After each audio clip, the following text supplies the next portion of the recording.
अब हम लोग देखेंगे कि गीता में जप यज्ञ क्या है। जप मतलब किसी चीज का जाप करना, बार बार रिपीट करना। इसके पहले हम लोगों ने देखा था गीता में भौतिक यज्ञ, भौतिक यज्ञ। इसके बाद देखा आध्यात्मिक यज्ञ,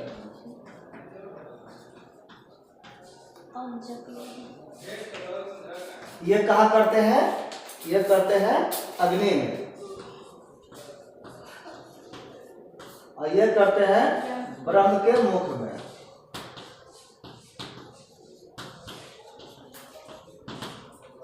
इसकी चर्चा कहाँ है? तीसरा अध्याय में।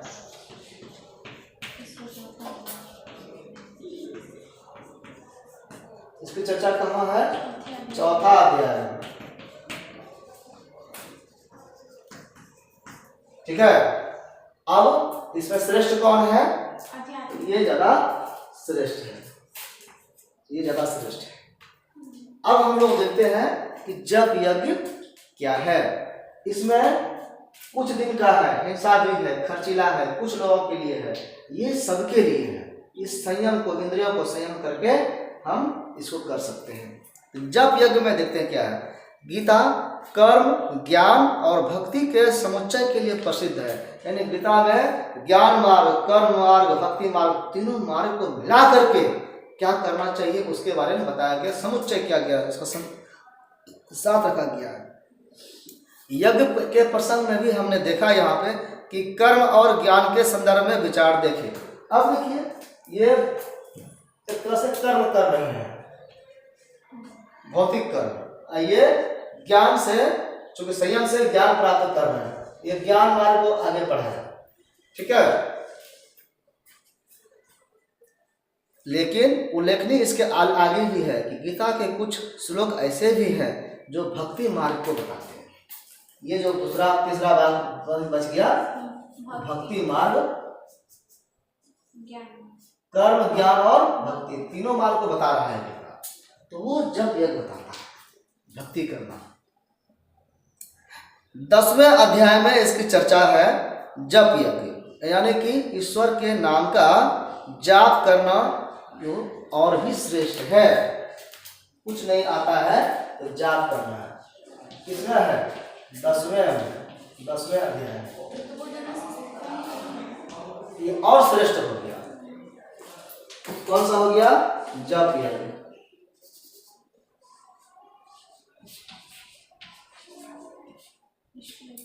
ईश्वर के नाम का जाप करना है, ये और भी श्रेष्ठ है। भगवान का नाम ले रहे हैं, राम राम राम राम राम राम कर रहे हैं, या जो भी जिसको मानते हैं वो कर रहे हैं। यज्ञानाम जप यज्ञोस्मि, इसमें कहा गया है कि यज्ञों में मैं जप यज्ञ हूँ। कृष्ण स्वयं कहते हैं कि मैं जप यज्ञ हूँ, यानी कि सबसे श्रेष्ठ है जप यज्ञ। इसी तरह 11वें अध्याय में ईश्वर के दिव्य रूप के दर्शन हेतु कहा गया है कि वेद, यज्ञ, दान और तप से भी अधिक कारगर ईश्वर के प्रति अनन्य भक्ति है, वो सबसे ज़्यादा कारगर है। अगर हम वेद का पाठ करते हैं, हम यज्ञ करते हैं, हम दान करते हैं, हम तप करते हैं, जितना फल मिलेगा, इन सबसे ज़्यादा फल किससे मिलेगा? जप यज्ञ से। ये 11वां अध्याय में कहा गया है। ये 10वां भी हो गया और 11वां हो गया। 48 और 49 श्लोक में कहा गया है। 10वां में 25 नंबर श्लोक में कहा गया है, वस्तुतः गीता की दृष्टि में यज्ञादि चित्त शुद्धि कारक है, इनका त्याग नहीं करना चाहिए। गीता का मुख्य कहना बात है, यज्ञ का मतलब शुद्ध करना, जो बिगड़ा हुआ चीज है उसको सही करना। तो चित्त शुद्धि कारक, तो हमारा कुछ भी गड़बड़ होता है तो चित्त बिगड़ने के कारण, तो चित्त का शुद्धिकरण हो, चित्त वृत्ति निरोध, ये योग में भी कहा गया है। तो चित्त शुद्धि कारक कैसे होगा? तो इसको त्याग करने से नहीं होगा, इसको संयमित करने से होगा, इसका नियमन करने से होगा, और ये होगा बिना आसक्ति के करने से, इस बिना कोई लोभ के करने से। यज्ञ से स्वर्ग लोक प्राप्त होता है। गीता इसे अस्वीकार नहीं करती है, ये नहीं कहता कि नहीं होता है, ये होता है।